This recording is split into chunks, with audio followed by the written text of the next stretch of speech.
ሰላም እንዴት ናችሁልኝ? ዛሬ ደግሞ በጣም ቀላል የሚጣፍጥ ቆንጆ አምባሻ እንጋግራለን። እንደምትወዱት ተስፋ አደርጋለሁ። ወደ አሰራሩ እንሂድ።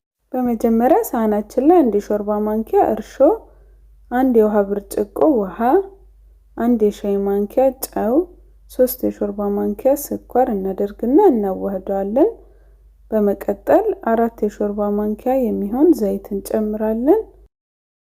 እንደዚህ ከዋህድን በኋላ ፍርኖ ዱቄታችንን እንጨምራለን። ፍርኖ ዱቄት 3 ብርጭቆ ከግማሽ ነው የጨመርኩት። ቅድም ውሃ የጨመርኩበት ብርጭቆ። ከዛ 1 ሻይ ማንኪያ ቤኪንግ ፓውደር፣ 1 ሻይ ማንኪያ ጥቁር አዝሙድ እናደርጋለን። ከፍርኖ ዱቄቱ ጋር ካዋህድነው በኋላ ሊጣችንን ለስለስ አድርገን እናቦካለን። ዱቄትና ውሃ እንዳስፈላጊነቱ መጨመር እንችላለን።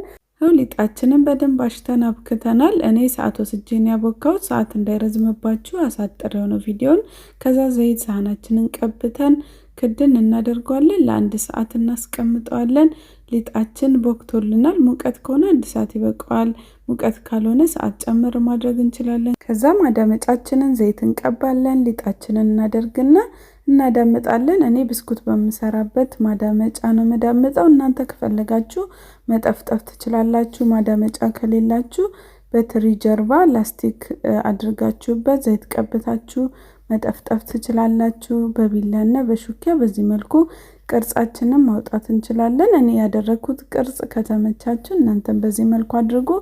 እናንተ ደግሞ ሌላ አይነት ስታይል ከተመቻችሁ የፈለጋችሁትን ቅርጽ ማድረግ ትችላላችሁ። ሊጣችንን በዚህ መልኩ ካዘጋጀን በኋላ ምጣዳችን ላይ እናደርገዋለን። ምጣዱ መካከለኛ ሙቀት ላይ እናደርገውና እንከድነዋለን።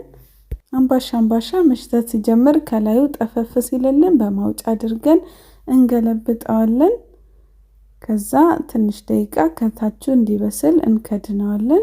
ከታቹ ከበሰለልን በኋላ እናወጣዋለን። ስታወጡት ትንሽ አመዳም ከሆነባችሁ ዘይት በስሱ ከላይ ብቀቡት ቆንጆ የሚያምር ከለር ይሆናል። ከዛ በጨርቅ ሽፍን እናደርገውና ለስለስና ቀዝቀዝ ሲል አውጥተን እንቆራርስና እንበላለን። በጣም የሚጣፍጥ ቆንጆ አምባሻ ነው። እናንተም ሰርታችሁ ሞክሩት። ምናልባት ወፈር ሲል ደግሞ ደስ የሚላችሁ ከሆነ ሊጡን በርከት ማድረግ ወይም ደግሞ ስጠፈጥፉት ሳይዙን ማሳነስ ትችላላችሁ። ስለተከታተላችሁኝ ከልብ አመሰግናለሁ። ቪዲዮን ከወደዳችሁት ላይክ፣ ሼር፣ ሪፖስት እንዲሁም ዲዩት እያደረጋችሁ አስተያየታችሁን ደግሞ ብጽፉልኝ ደስ ይለኛል። የምሰራቸው አዳዲስ ቪዲዮዎች እንደርሳችሁ ሂዳይስ ኪችንን ፎሎ ማድረግ አትርሱ። ቻው።